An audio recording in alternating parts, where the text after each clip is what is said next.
Yes, sir. It is I, your boy from Bed-Stuy, and I greatly appreciate everybody tuning in for Don't F Up the Crime Scene, where me, special guests, will tune in and talk about our experiences on crime scenes and how to mess up the case. All right? So sit back and enjoy and holler back at your boy. Holla.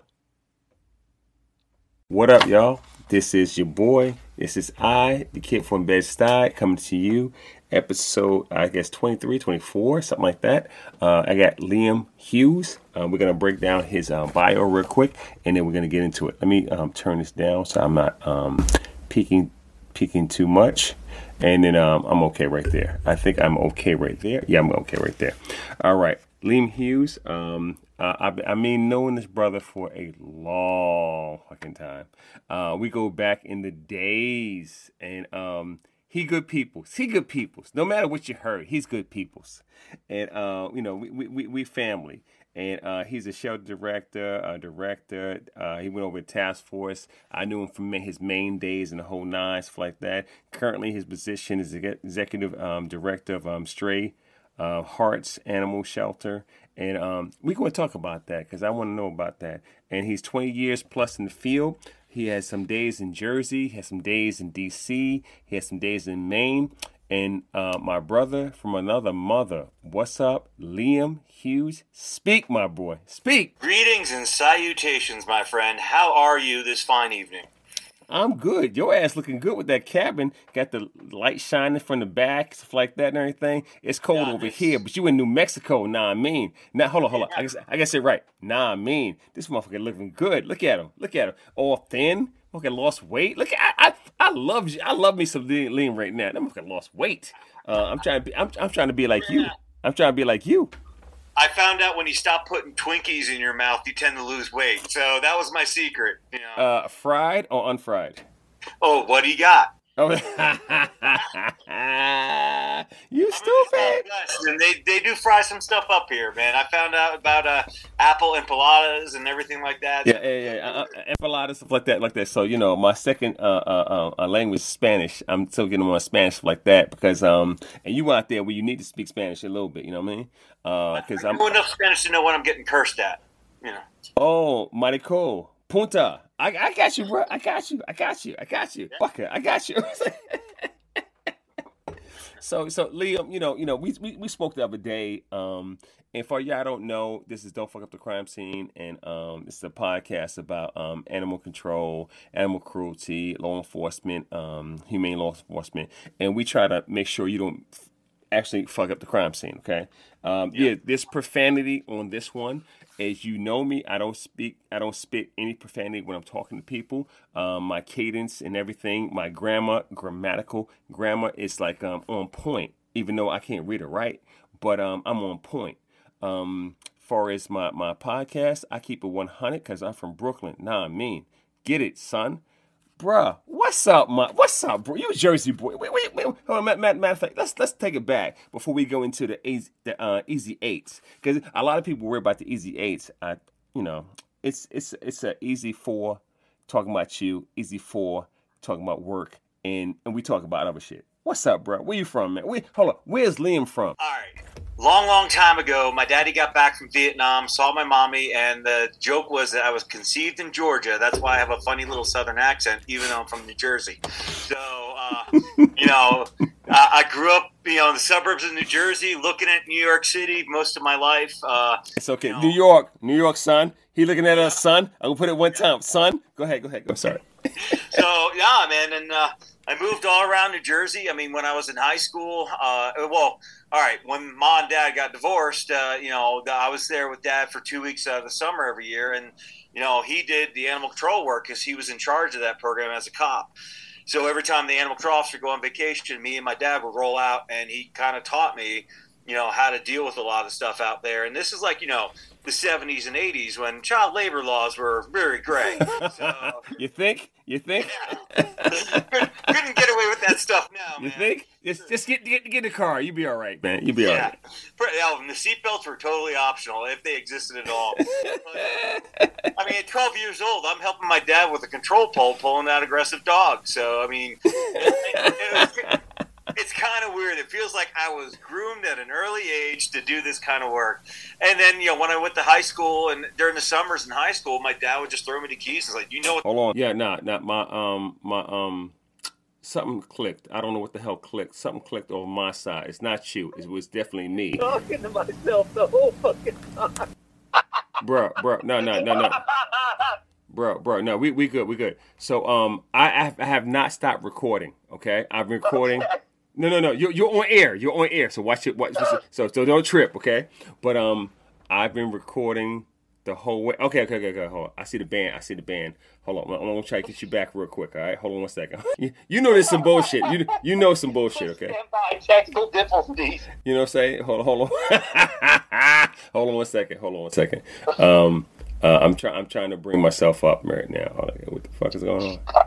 He needs a host, I think. That might be part of the problem. And nah. It's DC. It's old wiring, bro. Stop playing. You know how it goes. And then let me. I don't even see you on this anymore. No. Give me a second.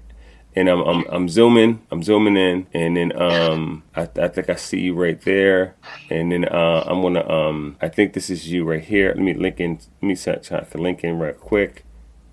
Oh, dude, I gotta thank you. This is the best laugh I had all month. Bro. I'm like this. The fuck happened? You know what I'm saying? I was like, the fuck happened? What just? Yeah, there's symbol. And you back. Okay. I'm gonna hang up on you now. Hold on, I'm gonna hang up on you. Okay, all right. What's up? You can't make this shit up, bro. You can't. We talking. No, man. You know what I'm saying? You cannot make this shit up. All right. I got to get into the questions before they give me some time out and everything. You're gonna have to do a little editing tonight. No. I don't fucking edit. I do not fucking edit. I'm the master of one take. So my callers were like, the fuck happened? He hit a deer again? You know what I'm saying? They're like, the fuck happened? Is that another rhinoceros? You know what I'm saying? So all right, let's get into this real quick. I'll give it an easy ace and we get talking. What's the best thing you like about your job? The animals, hands down. I get to work. That's part of my compassion satisfaction. Okay. Everybody talks about compassion fatigue, but let's talk about our compassion satisfaction. Why we're doing this. And this is the main reason that I came to New Mexico, because I forgot how awesome it is to work with these animals on a daily basis.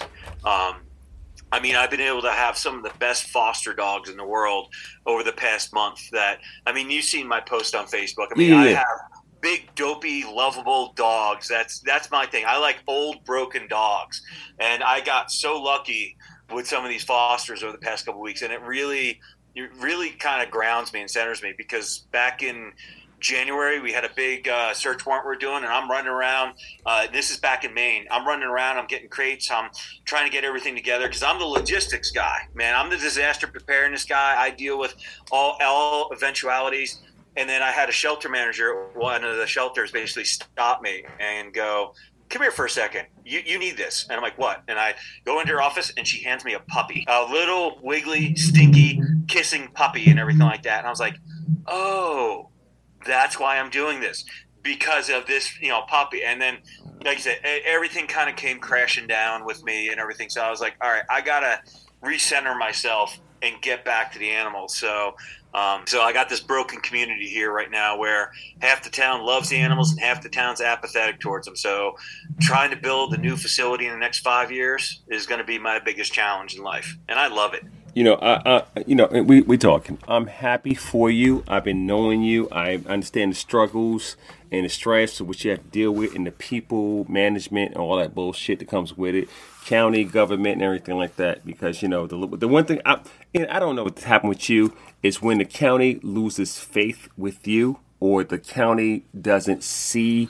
or the county or the city is like, and you're like, the fuck? I gave you everything. I gave you my loyalty. You know what I'm saying? And this is me and you talking. I ain't talking about you, but I'm like, because, I had this happen with me.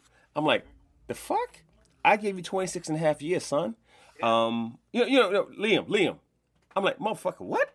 And I'm like, oh, this how you gonna treat me? motherfucker. So it leaves me in a bad taste going somewhere else because I don't think the loyalty and trust is there with a lot of municipalities. And no disrespect on municipalities, okay? I gotta say that again. No disrespect, but when you don't have the backing of your people, how they supposed to go out there and do their job? Know what I mean? Yeah, and that's kind of what happened to me. I had 10 and a half years of hard work, positive changes, relationships with all the stakeholders in the community, and it was one person above me, just one person that had an idea in their head that they didn't like a certain way I didn't do things. And that's when all the passive aggressive stuff came out. That's when, my bills all of a sudden stopped getting paid and all the support for my program withered away to nothing. So because of one person having a bad idea and being toxic and passive aggressive and start, poisoning the well for a very well functioning program. So, and we talking. So for everybody, I appreciate y'all staying with your boy during the little blackout, little whatever like that. Appreciate y'all because I'm not fucking retaking this, okay? But I appreciate you guys staying on and holding on because this is some good shit. Liam, you know what the fuck I went through in 2018, and it was difficult, not because of accusations and bullshit. It's difficult because of the people who looking at you. Know what I mean? I'm like, yeah. I'm gonna get to the 8. I'm gonna get to the 8. Yeah, but I'm like, you know what I'm saying? I'm like, y'all motherfuckers know me. Know what I mean? I had a friend of mine when all this was coming down, and I was getting to that point of like, and even I was going and I was seeing a professional on PTSD issues because they were dealing with law enforcement, and I'm humane law enforcement, so I qualified for it. So I was talking, I had a lawyer, I had a therapist, so I was definitely adulting properly at that point. And then talking to them, and I talked to a friend of mine who basically says that, yeah, you could give your heart and soul and your life 20 years to some places, and it can go toxic like that. There's some things that are not in your control. You could be doing a great job. You could be top of your game. But man, sometimes the cards just get stacked against you and you get drowned, and it sucks, man. This is what helped me, dude. This is what helped me so much. I cleaned up my resume. I took a look at my accomplishments, and then I saw my value. I saw the hard that work. Shit. That's what I'm talking about. No, keep going. Don't stop. Yeah, keep going. I mean, that was the thing that really saved me because I was in a fucking dark place. It's amazing. You could be right and you could be top of the world, but it takes one person to drag you screaming down into the abyss. So, when I cleaned up my resume and I sent it to a couple of my friends and colleagues, and I'm like, tell me what you think of this. And a lot of them are like, damn, you did this and this and this and this. I'm like, yeah, you're busy. As my career kept going and the more stuff I got able to do, I wrote, like 12, 13 rule laws and rule changes and all these different things. Maine, when I left, was #1 in the country for animal welfare laws. Mm-hmm. And that's thanks to some of the work I did with the stakeholders, because it wasn't just me alone. There were a lot of people that I was talking to, arguing with, finding compromise. It was a lot of work to get where we were. And you know what? It was all worth it. And that discovery, that self-discovery of my value when I looked at all the stuff, when I looked at the cases I worked on, all my shit is public record back in Maine. So, we're saying that, and I'm not going to get in a tangent because for the most part, my dude and deadettes, they kind of fucking get me, but I don't, because my episode 1, I don't talk about origins. I got another solo podcast. It's just origins. I haven't dropped it yet, right? It's me. Are you gonna do your origin story in season 2 like a lot of TV shows do? I don't know. I might. You know what I'm saying? Because my origins is like outside of my mentors and stuff like that, it's a ugly, dark past of growing up hood and then understanding how to grow up out of that and then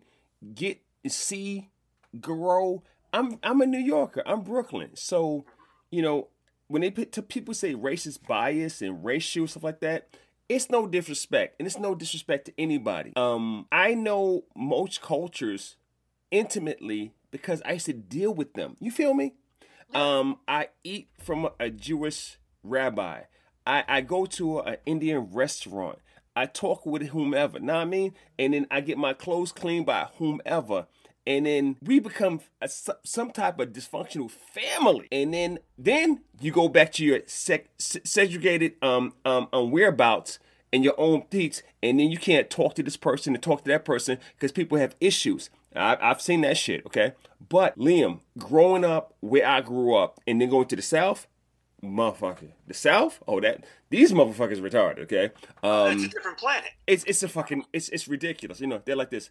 Them niggers, them white folks. You know what I'm saying? I'm like, the fuck is a white folks? What the fuck is a folks? You know what I'm saying? And then trying to understand that coming from you Jersey, I'm New York, I'm Brooklyn. So I deal with the person, and then I deal with the man. You know something? We gotta talk. We gotta talk one day about racism and race like that. And don't get me wrong. And people dog. Oh my God, I get fit. Not so much my current family, but I have family members to dog me out like this. Motherfucker, you bleed blue. Motherfucker, I do bleed blue. I've been out there in them streets bleeding blue, and people be hating on the blue. Real talk. Are there issues with police enforcement? Absolutely. But the majority of the people I fucking know, my NYPD, my DeKalb, my fucking people, my peeps, these motherfuckers treat people good. Man, I had a detective work with me. I'm gonna drop his name. He's salt of the fucking earth. Okay? And he's like, hey, I'm a Confederate guy. I'm like, the fuck does that mean? I don't know. I don't know South. But his family's Confederate. I'm like, okay, I don't give a fuck. Me and you ride or die. This detective had, when I tell you, Liam, this motherfucker had my back like you never seen before. We go in the hood like that. That motherfucker like this got you. He got my 6. You got to talk to our bro Todd Sosi out in Santa Cruz, man. I mean, you want to talk about community policing, about being non-judgmental. You told me about him. He is a no joke kind of guy, man. He is practicing what he preaches, and he is out there doing the good work that me and you have been trying to do for years and everything. So he's one of us. And you know, when I first met him, became friends with him, I saw his presentation. I'm like, holy crap, dude! You're teaching what I've been doing. Right. Awesome. Me and you are buddies. Me and you are friends. So, and he's sharp, man. So I would really say get him on your podcast because I'm going out to Texas, and you know, I never been to West Coast. I'm sorry, California. I've been other parts of West Coast, but I've never been to California. So before it falls into the sea. So I need to highlight. I'm going to Vancouver. I'm doing over like that because now I'm international now. God damn it. I'm going to Vancouver. About to put it down. Hey, let's get into these quick 8s, easy 8s, and we get out of here. So I talked about your best thing you like about your job. What's your favorite book or movie? Oh damn, man! I'm a movie and book nerd, man. I mean, I got. There's a series of books from Marco Clues called The Front Lines, which just new one came out. Dude, that guy's an awesome sci-fi writer and everything. So I'd say Marco Clues, Frontline series. Start with book 1, and you can thank me later because there's 8 books in the series. Movies, man, what do you got? I mean, Fight Club, Usual Suspects. I mean, look at you dropping dimes. Go ahead, keep going. Yeah, I mean, there's a lot of stuff out there I like and everything like that. But there's a couple movies. All right, here we go. Favorite movie in the world that I will stop and watch every single time. In fact, I'll put it on sometimes. Is a movie called Layer Cake with Daniel Craig. Oh, I've seen it one time. I haven't seen it anymore. That's a good one. That's the first time I saw Daniel Craig. I was like, who is this? This weird looking guy. Now, Rachel Weisz. Oh my God.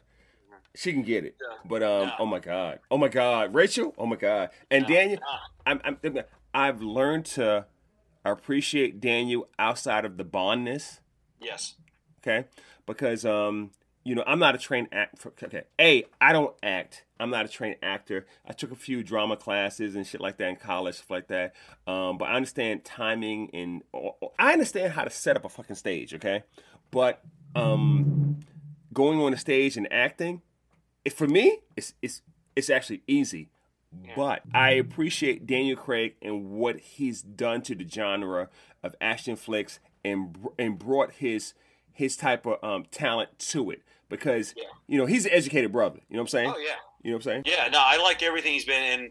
Just to round this off and everything, because again, I got so many movies. But if I'm having a bad week or I need to really relax and take it down a notch, it's either going to be Airplanes or Blazing Saddles. Oh my God, Blazing Saddles. When the lead, what's his name? What's the lead actor? When he knocked out the damn. Oh my God. I forget his name too, but bro. When he knocked out the goddamn horse or bull or whatever the fuck it was. Bongo. Oh my God. It's a wrap, son. It's a wrap. And for you guys who don't understand Blazing Saddles, Mel Brooks back in the day, unbelievable acting, unbelievable casting, unbelievable editing, unbelievable cinematography, unfucking believable. Now don't get me wrong, Ken Burns, that motherfucker good, okay? Oh yeah. Okay, but Mel Brooks, people don't give Mel Brooks credit, okay? Spaceballs, that shit was ingenious. You know what I'm saying? It's me talking, and it's crazy because some of my listeners stuff like that, the fuck we talking about animal cruelty? Y'all, give me a second, okay? You gotta relax and take a step back from the animal cruelty. You gotta woo the motherfucking saw. The first time I met you, I introduced Woo Saw to your ass, and you was like, "What the fuck is wrong with him?" Right, man, we had so much fun back in the day. Me and you, I just hollered at Adam Ritchie this morning. He was on a boat out in Kennebunk. This motherfucker living it good, bro. He motherfucker on a boat, right? So I'm like this. I hate you. I hate your life. You know what I'm saying? I hate you so much. I'm a hater. You know what? But he's been through some shit, man. So I know. So, and you know, I'll give my credit. You know, my thing is like this. I look at Adam as and me and Adam talk. Me and Adam talk off script. You know what I'm saying? We live right here. But a lot of my dudettes, when we talk, we don't bring shit up unless they want to bring it as a subject. Other than that, we just talk. You know what I mean? Because I'm like, it's hectic out here, Liam. It's hectic dealing with pressures, all the stuff you have to do, and then people. Oh my God. You know what I'm saying? Oh yeah, I got you. You know, I mean, it's, you know, you need to have that ability to decompress. You need to be able to walk away from the job for a little while just to remind yourself why you're doing it. And Adam's a lucky guy, man. He's got a really good family that backs him up and supports him. I know, you know, me and him have had similar career paths and everything. I mean, I think when me and Adam first got along, we didn't really get along that well because we were so much alike. But, you know, that dude, you know, he's the real deal, man. I mean, he busts his ass and he's seen some stuff. So I got to give the guy a ton of credit. And I'm glad he's a lot happier where he's at. Oh, yeah. He's in a good place right now. Him, his wife, his daughter. Adam's in a good place right now. You know, because he's my blood guy. So we talk about bullshit. All right. I got 10. Go ahead. He did the same thing I did, where, you know, he took a step back from the animal control and cruelty investigation and is now working in an animal shelter. Right. So yeah, and that's kind of the same path I took. You know, where it's like, all right, I got to get to where the real action is instead of this phony baloney kind of government job that I'm trying to protect. Bro. Again, I got maybe 2.5 years to get my second retirement. I'm just kidding, you know, because all I'm doing, and this is sad. I'm sorry. Y'all can hate me later. I'm just trying to get another retirement so to pay for my rent, because I'm not gonna buy anything for the most part when I travel overseas. Another thing is, when I give you my address, I give my logistics when I go overseas and retire. And we talk. Anyway, that's another show. All right, let's. All right, well, we got to go to 3, man. Running out of time. All right. What's your favorite food to cook or eat? Free food. Say that one more time. Free food. I'm a freegan. So. I love it. I fucking. Oh my God. I'm sorry. Okay, I'm wasting time. We only got 8 minutes. Oh my God. He said, I'm a freaking. I'm done with you. I'm dumb. I'm fucking. Matter of fact, I'm gonna write that down. I'm a freaking. Hold on. Wait, no. Freaking. I'm gonna do an open mic night one night. Oh, so. dude, don't get me open. Freaking that shit. Woo. Okay, I'm back. I'm sorry, guys. I'm sorry. Woo, this motherfucker's a freaking.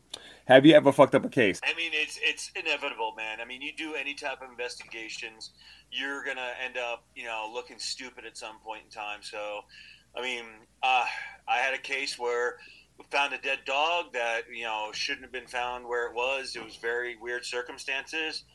And I fucked up because I didn't canvass the neighborhood. There was a security camera that was down the road that saw all the vehicles coming up and down this dead-end road.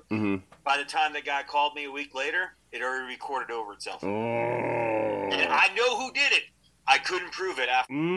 Yeah, I know. And then it burns you. It burns you, right? Yeah. The only other thing I kind of really fucked up on was I said something I shouldn't have said to a suspect because we went out, we were checking on these dogs and cats. I had cops with me, I had a Department of Ag, and this is all in New Jersey. And the woman's like just spewing out shit and nonsense. I'm like, you know what? I know you're lying. And she's like, how do you know I'm lying? I'm like, because your mouth's moving. All the cops right then and there, you could hear my case like deflating and everything. As like, doo-doom. Yeah, so that was a moment of unprofessionalism when I started my career, and I learned from that. So okay. All right, next one. Favorite place to visit or vacation? Oh well, I'm living there now. So what? Taos, New Mexico, man. I came out here 30 years ago and fell in love with the place. You can't throw a rock without hitting an artist or gallery out here. There's so much art, so much music, great food. Really? It's a gorgeous place. This is the land of enchantment. I get. You got. I have an open invite because I'm your boy. Oh yeah, there will be a couch here waiting for you. Okay, because I'm a couch guy. I'm like this. Shucky quack quack. Okay. Next one is are you a great teammate? I like to think so. I mean, everybody I've worked with, from the New England Fed or on the cases and everything like that, it's one of those things that we all kind of understand what our mission is. So we're trying to, reach that goal. And I'll try to fill in wherever I can to make sure this stuff happens. And my staff now is currently learning that. I have no problem working the front desk. I have no problem scooping poo in the kennels. I have no problem taking out the trash. So it's one of those things that, I kind of, that's my leadership style. I lead by example. I'm not going to do or tell my people to do anything I'm not willing to do. I appreciate. Wait, let me lean in. I appreciate that because I put my microphone voice on. I appreciate that. Yeah, I really appreciate that. Yeah. Fuck you. We having fun. 4 minutes. Come on, having fun. Okay, wait. One more question. He got me on timer too. I hate you. All right. Last question before we. And this is what I don't understand.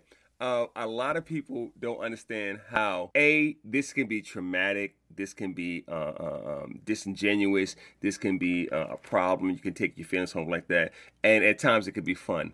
And me, as what I do, I'm a stone cold killer. I have to woosah, and I have fun with a lot of stuff. I'm about to interview one of my former instructors, Mark West. He's a shooting instructor.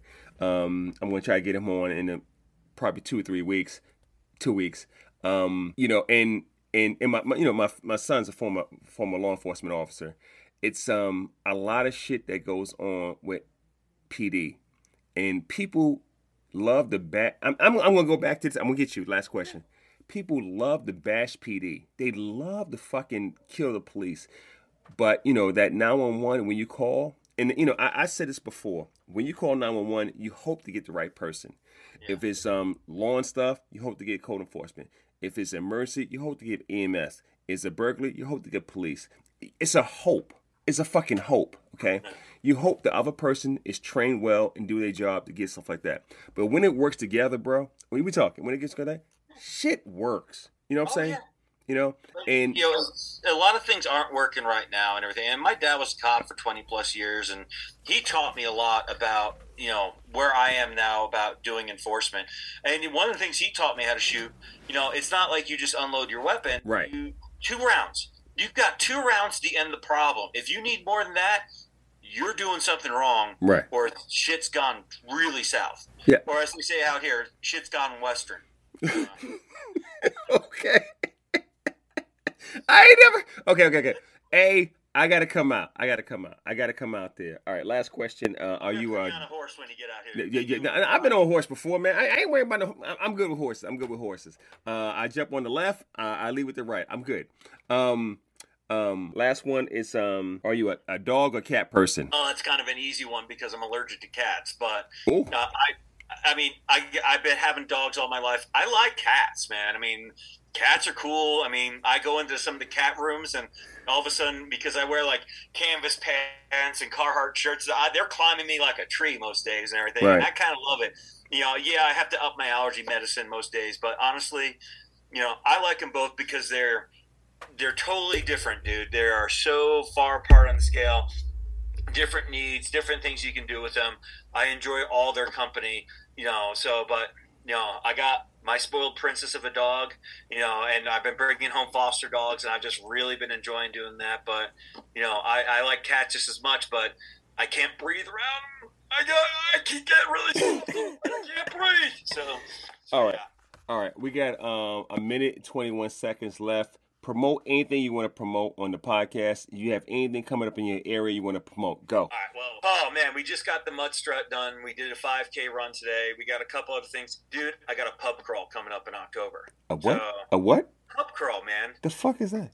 You go to 4 different bars, and people pay. And oh, no. I'm there. Yeah, I figured. I'm there. So, yeah, we got stuff going. I mean, basically, we're starting to do a big capital campaign. But for the most part, right now, we are in such a bad way. Every shelter's in a bad way right now with all the animals because, it's after the pandemic. People are returning animals. People don't have housing right now. So we're kind of in a bad way right now. So, I always tell people to go support your local shelter, go volunteer, go foster, and especially all the animal control officer dudes and dudettes out there. Go to your trainings. Go to Kevin's trainings. So, I appreciate that. Big time speakers. I'm just saying. LATI. Just saying. Don't fuck up the crime scene. Just saying. Katie Hurst. That's saying. Liam, I'm gonna hit you back on the end. We're gonna stop right there because I'm about out my minute. Hey guys, I appreciate you, and that was Liam Hughes. And that's a wrap. Greatly appreciate everybody tuning in. It was a pleasure. I always have fun talking my stories and all that good stuff. So again, tune in to dfutcs.com. Don't F up the crime scene. Holla back at you guys later.